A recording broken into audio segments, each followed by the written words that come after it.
আসসালামু আলাইকুম। আজকের ক্লাসে আমরা গণিতের কিছু বন্য সমস্যা নিয়ে আলোচনা করব। এগুলো আসলে কোনো গণিত না, এগুলো একটু চিন্তার বিষয়। তা প্রথম আমরা যে সমস্যাটা নিয়ে আলোচনা করব সেটা হচ্ছে 13কে সমান ভাগে ভাগ করে 8 বানাতে হবে। তো 13কে সমান ভাগে ভাগ করে কিভাবে 8 বানানো যায় এটা আমরা একটু দেখি। তো এই বিষয়টা আসলে প্রথমে আমাদের 13টা লিখতে হবে রোমান সংখ্যায়। তো আমরা রোমান সংখ্যায় লিখি 13। এখন একে কি সমান 2 ভাগে ভাগ করে 8 বানাতে হবে। তো আমি এখান থেকে এটা সমান ভাগে ভাগ করে ফেলাই। এবার এটা যে 8 কিভাবে এটা নিচে একটু মুছলে বোঝা যায়। অর্ধেক করলাম, এই যে 8 হয়ে গেছে। এটা আসলে কোনো গণিতের ভিতর পড়ে না। তো আরেকটা আমরা এরকম দেখি অন্য সমস্যা, সেটা হচ্ছে আমরা লিখলাম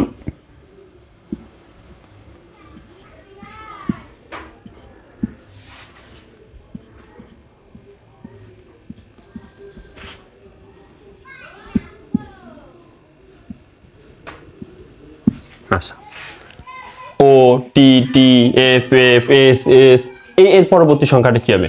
এইটা দেখলে আসলে কেমন একটা মনে হয় যে ও থেকে টি, ও পি কিউ আর, টি থেকে টি শূন্য, এটা আসলে কেমন অন্যরকম। কিন্তু এটা আসলে তেমন কিছুই না, এটা আসলে অন টু, অনের প্রথম অক্ষর 1 2 3 4 5 6 7। তাহলে এর পরেরটা সংখ্যা কি হবে? 8। তো 8 এর প্রথম অক্ষর কি? ই। এটাই আসলে এর পরের সংখ্যা কি হবে? 9। 9 এর প্রথম অক্ষর কি? এন। তো আমরা আরেকটা বন্য সমস্যা দেখি এর পরবর্তীতে আজকে। আচ্ছা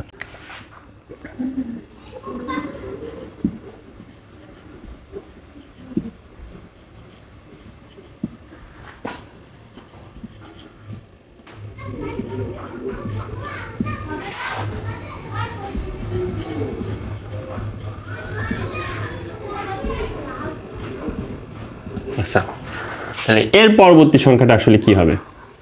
তো এটা আসলে কেমন, এই অঙ্কটা পারতে হলে কোনো যোগ বিয়োগ গুণ ভাগ এটা আসলে পারার দরকার নাই, এটা শুধু গুনতে পারলেই হবে। তো এটা কেমন হয়েছে এটা একটু খেয়াল করি, শুধু গুনতে পারলেই আসলে এটা কিভাবে পারা যায়। তো 1, এটা কিভাবে? 1 আছে কয়টা? একটা 1, তাহলে আমরা লিখছি একটা 1।